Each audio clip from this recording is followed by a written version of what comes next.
The urban calling arose out of necessity. Do you mean the label, urban calling, or the whole? I mean this discussion over the last year and a half or two about what is our urban calling. The urban calling goes back to the beginning of Reedeemer. Here are some Christians in Indianapolis committed to the city, committed to living here, to being part of its good.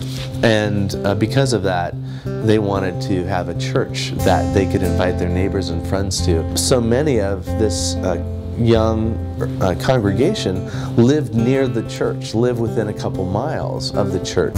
And so it was very natural to be in community, to live together, in neighborhoods. And so the urban calling wasn't so much a clear doctrinal commitment we had. These were folks that already didn't need to spend a lot of time talking about what it meant to be urban, because they were already living here and bought into that idea. It was one of our values to be city positive and to be urban oriented. We had never had to really articulate what we meant by that. As Reedeemer's grown and it draws from a larger geographic area, that question of what does it mean to be in the city for the city or an urban church became much fuzzier for a lot of people. So we really needed to be more clear about what it meant to be an urban church and what our calling was here in the city, to include people in as new people came. So they were clear on what that meant, and they could envision what their role might be.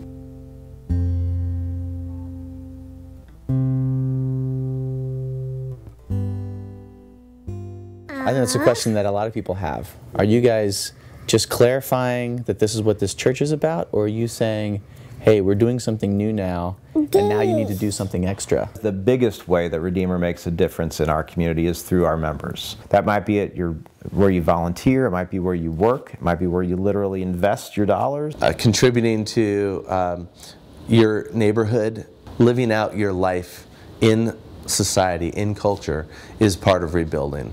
We happen to have people who are at the forefront of some areas of the city. Many of them are involved in real estate development. We are a nonprofit that works in a defined area of the city, and we try to be a part of rebuilding that part of the city. There are people that work with young people in schools. The more schools we have that are solid, the more education that can be provided for all people, even if you can't afford a private education. So that's one of the reasons I've been really excited to be a part of this school. There are people that work in construction or redeveloping older neighborhoods. I'm real estate development manager for Southeast Neighborhood Development. There's people that are involved in many aspects of life in the city. I mean, I go to a meeting about community development and I'm sitting at the table. Out of 20 people, there's 3 people that are part of the Reedeemer community at that same table. I think someone who's wrestling through how they treat their employees is doing the exact same work. Reconciliation, reweaving, thinking about relationships. I was asked by a mother what her role as a mother, as a homemaker, meant in terms of the urban calling. And I said that her building into the life of her children, her nurture of her children, was a significant act. One of the ways that I feel like I can bring healing to this part of the city is just to walk around and enjoy it, and to greet people on the street.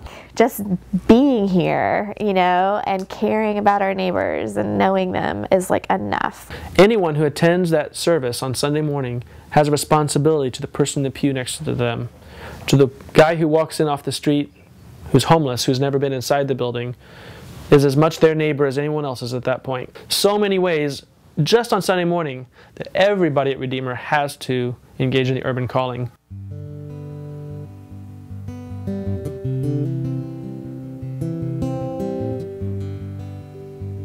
At the most fundamental level, the worship of God in this place is part of His reconciliation of people to Himself, of the world to Himself. We've made the conscious decision as a church to not be a regional church, to not to seek to be a church that draws people from all over the region and grow and multiply services and become larger and larger as a church in this one place. We're seeking to be a church that is a resource church, that is planting other communities of believers, that's planting other worshiping sites where people are being drawn to the gospel of Jesus Christ, where Christ is preached and lifted up. I can see how planting a site would be a way for people to be like, it's down the street from you. It's actually there. It's in the neighborhood.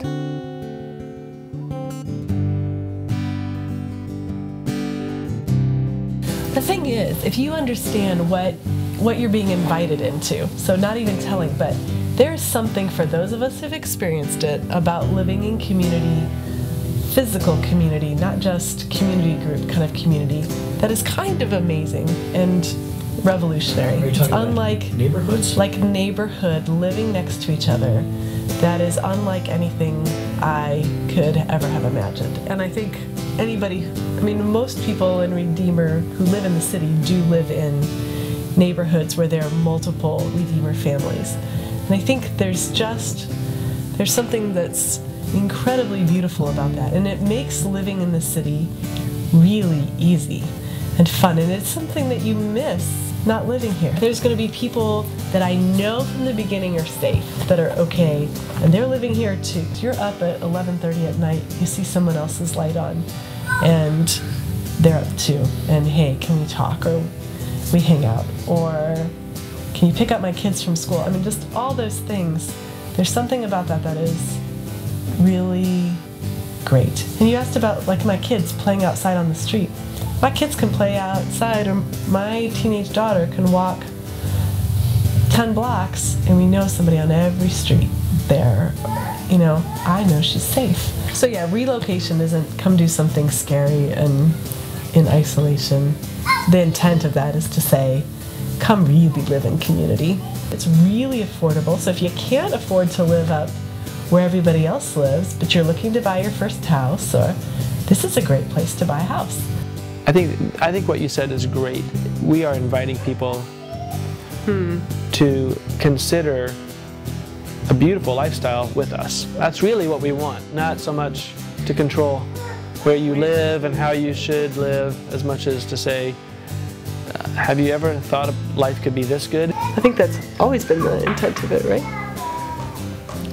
I don't know. I think you're saying something really good that probably needs to be worked into that language.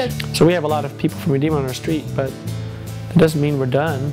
It means the rest of our neighbors need to hear and be joined in, not just to Redeemer, really, but into Christ, into the life that we share in Christ.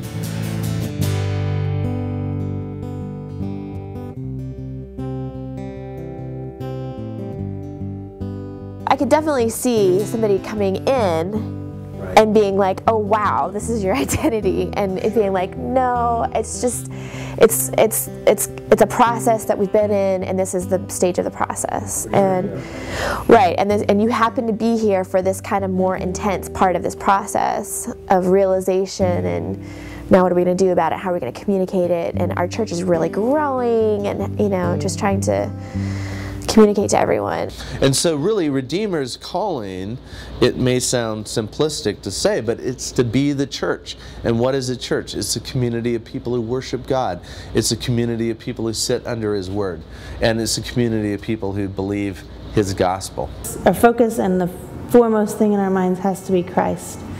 Put away any specific theology or any specific vocation or job, or, you know, any tie. Our focus has to be Christ first. I don't think that excludes other identities. I think it's okay to have a focus. I think it's okay to rally the troops for a cause that brings another chunk of the kingdom of heaven. The membership vows say that the fourth one says, I promise to support the worship and work of the church to the best of my ability. So to a certain degree, I also want us to be bold enough just to say, yeah, we have a passion for this. And that's okay. And it's okay if you don't. But there's a need, and we want to call as many of you that will think about it into it. Like, there are so many things that we could focus on in the city, or we could focus on none of them and just hope they get done.